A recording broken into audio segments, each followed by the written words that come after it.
अऊज़ु बिल्लाहि मिनश शैतानिर रजीम बिस्मिल्लाहिर रहमानिर रहीम वलक़द यस्सरनल कुरान लिज़्ज़िक्रि फ़हल मिन मुद्दकिर।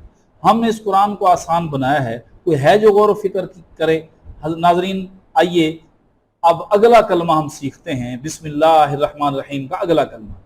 अगला बिस्मिल्लाह भी आपने सीख लिया, अर्रहमान भी आपने सीख लिया, अब अर्रहीम आज कलमा आप सीखेंगे।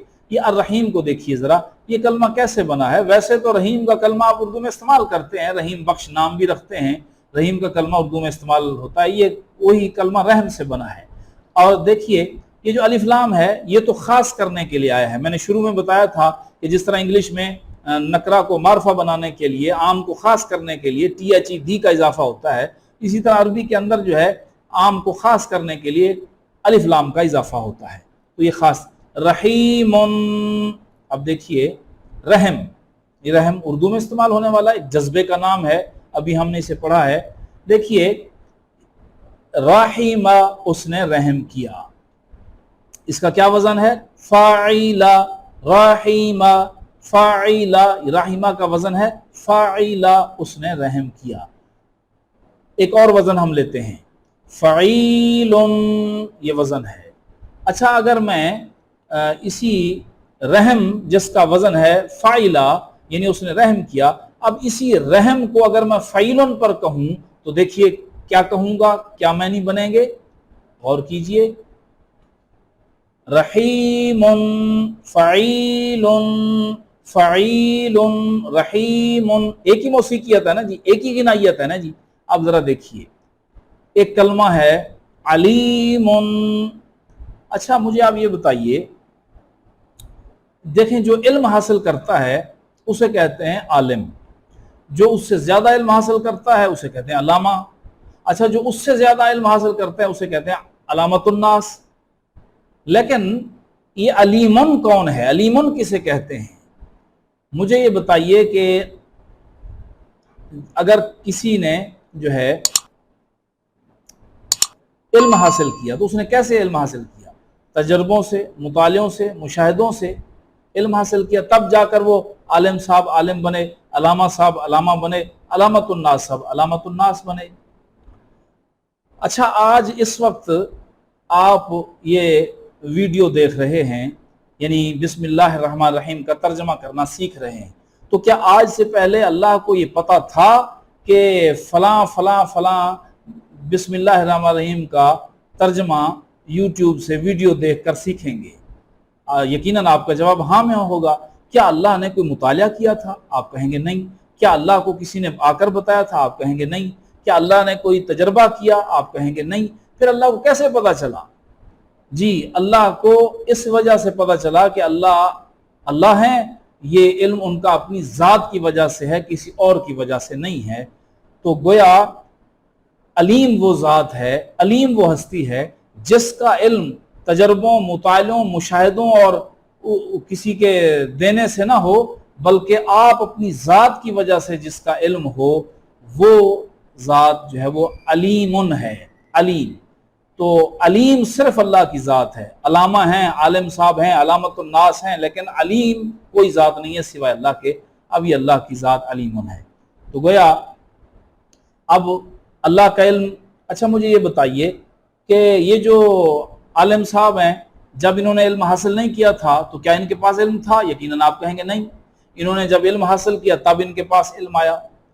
तो अच्छा, अगर ये आलिम साहब बीमार पड़ जाएं, दिमाग में चोट लगे, तो इस आलिम साहब का, इस प्रोफेसर साहब का, इस अलामा साहब का, इस अलामतुन्नास साहब का इल्म चोट लगने की वजह से इल्म छिन सकता है कि नहीं छिन सकता? यकीनन आप कहेंगे कि जी हाँ जी बिल्कुल जनाब छिन सकता है। तो क्या अल्लाह पर कभी कोई ऐसा ज़माना आया है कि जब अल्लाह के पास अल्लाह का इल्म ना हो? यकीनन आप कहेंगे कि नहीं जनाब, ऐसा तो कभी ज़माना नहीं आया जब अल्लाह के पास इल्म ना हो। तो क्या अल्लाह से को उसका इल्म कोई छीन सकता है? क्या अल्लाह को कोई बीमारी लाहक हो सकती है? माअज़ल्लाह, नऊज़ बिल्लाह।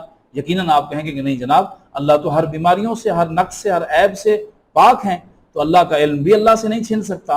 तो गोया अब अलीमुन में क्या हुआ कि जिसका इल्म अजल से अबद अबद हो और जिसका इल्म उसकी अपनी ज़ात की वजह से हो, किसी और की वजह से ना हो, तो गोया ये ज़ात सिर्फ अल्लाह की है।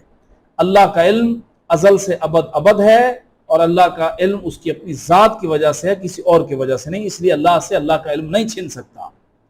کبھی کوئی ایسا لمحہ آیا ہی نہیں اور نہ آ سکتا ہے کہ جب اللہ کے پاس اس کا علم نہ ہو۔ اللہ کا علم ازل سے بھی پہلے کا ہے۔ اب دوسرا فعیل کے وزن پر عظیم، عظیم، اب دیکھیے جس کی عظمتیں ازل سے ابد ابد ہوں اور جس کی عظمتیں اس کی اپنی ذات کی وجہ سے ہوں، اللہ کو کسی سبب نے عظیم نہیں بنایا، اور اللہ کوئی ایسا زمانہ بھی نہیں آیا کہ جب اللہ عظیم نہ ہو، نہیں، اللہ ہمیشہ سے عظیم تھے، ہم عظیم ہیں اور عظیم رہیں گے۔ اور اللہ کی جو عظمت ہے وہ اللہ کی اپنی ذات کی وجہ سے ہے، کسی اسباب کی محتاج نہیں ہے اس کی عظمت۔ انسانوں کی عظمتیں اسباب کی محتاج ہوتی ہیں، کبھی انسان عظمتوں سے گر جاتا ہے اسباب کی وجہ سے، کبھی انسان اسباب کی وجہ سے عظمتوں عظیم ہو جاتا ہے، لیکن اللہ کے ساتھ ایسی کوئی چیز نہیں ہے۔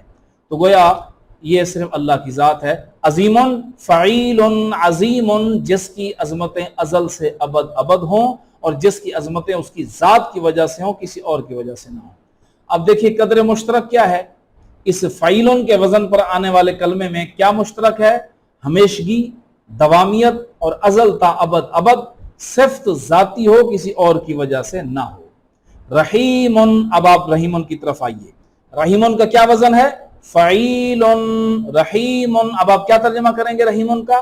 یہی کریں گے نا، ایسا رحم کرنے والا جس کا رحم ازل سے ابد ابد ہو اور جس کا رحم اس کی اپنی ذات کی وجہ سے ہو، کسی اور کی وجہ سے نہ ہو۔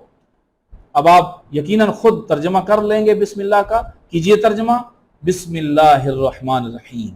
اب یہی ترجمہ کریں گے نا، اللہ کے نام سے جو رحمان الرحیم ہے۔ اچھا، یہ جو ہم ترجمہ کرتے ہیں نا، شروع اللہ کے نام سے جو بڑا مہربان ہے، حالانکہ یہاں شروع کا تو لفظ نہیں ہے، تو ایسا کیوں کرتے ہیں؟ کیونکہ رسول اللہ صلی اللہ علیہ وسلم نے فرمایا کہ جب بھی مومن کوئی کام، نیک کام، اچھا کام شروع کرے تو وہ اللہ کے نام سے شروع کرے۔ تو اے رسول اللہ، ہم اس لیے بسم اللہ الرحمن الرحیم کا ترجمہ کرتے ہیں کہ شروع اللہ کے نام کے ساتھ جو بڑا مہربان اور نہایت رحم کرنے والا ہے، چونکہ آپ نے حکم دیا ہے، اے اللہ کے رسول آپ نے حکم دیا ہے، اس لیے ہم شروع کا اضافہ کرتے ہیں، شروع کا لفظ لگاتے ہیں۔ اب دیکھیے، یہ ذرا اس کا انالیسس کیجئے، یہ با اردو میں استعمال ہوتا ہے، با جماعت، اسم بھی اردو میں استعمال ہونے والا کلمہ، لفظ اللہ بھی اردو میں استعمال ہونے والا کلمہ، الف لام تو خاص کرنے کے لیے ہے، یہ 1.5 ہے، بار بار آنے والا کلمہ ہے۔